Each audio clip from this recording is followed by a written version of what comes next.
This is the end of this regime.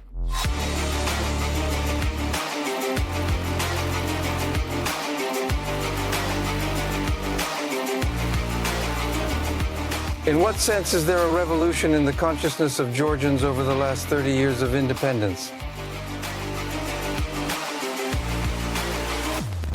Georgian mistresses have started war. Circles and songs at one end of the street, milkmen with staffs at the opposite. Rubbed my eyes twice, but I must be dreaming. National interests with their main commodity being the challenging business. Over the course of several decades, the country has become one of the leaders in the number of various NGOs. They control literally all spheres of life, from media to education, bike rides, Pityushki Batka, Ushini. All is familiar to the point of absurdity, just multiplied by 100 in scale. Experts highlight the colossal penetration into corridors of power. In a sense, it's a revolution of the Georgian consciousness over the last 30 years of independence. The Georgian government was receiving salaries from the U.S. Department of State until recently. Here they dared to disobey. Then they served the Americans. Where did we give the money? Extremely unexpectedly, but it turns out that in Georgia there is still honor and pride. Proactive politicians decided to seize the opportunity and put all the mistresses in their place. Literally give Georgia back to the Georgians, while the hegemon is looking in a different direction, not paying much attention to its political assets. Such an option is indeed possible. The new legislation mandates that media and non-profit organizations must register as being under foreign influence if they receive more than 20% of their funding from sources outside the country. Logical? Yes, undoubtedly. The person who provides payment dictates the outcome. Aeroflot is making progress. Not only in its content, but even in the headlines. Your Russian law is identical to the law of the Kremlin, demonstrating a clear alignment between the two. I am extremely curious about how you explain this similarity. You will ask once more which articles of this law are of Russian origin.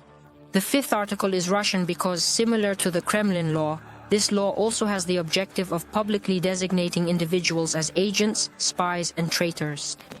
Russian law, the formulation of which the residents on the streets of Georgia raised as a banner of protest. Literally, the turn is the fifth point between reality and narrative, a law that excludes the possibility of external influence on national interests, adequate international practice. It was almost immediately adopted in the USA. The law on the registration of foreign agents, FARA, has been in effect in America since 1938.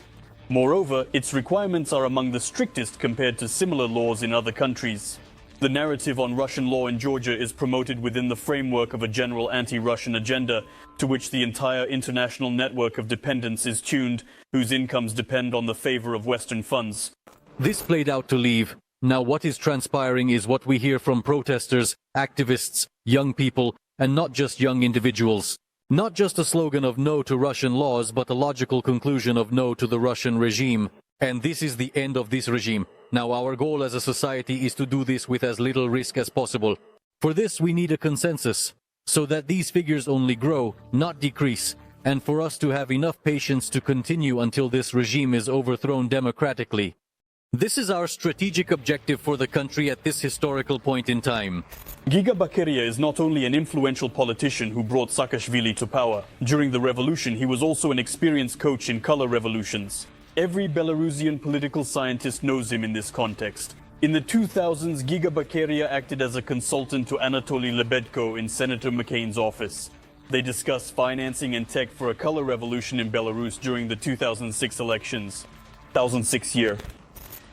A few hours before the arrival of the American president, Bakery had two meetings at the Marriott Hotel with Anatoly Lebedko, the leader of the Belarusian opposition, who is seeking advice on how to ignite a revolution upon returning home.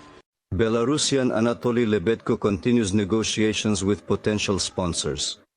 Together with him, we are at the International Republican Institute in Senator McCain's foundation. The 6th of June. We, as Belarusians, are next in line. The elections are scheduled to take place in the year 2006, according to the current plan. The effort made by Georgian politicians to reinstate the people's entitlement to their own state, guided by national interests, is deserving of admiration.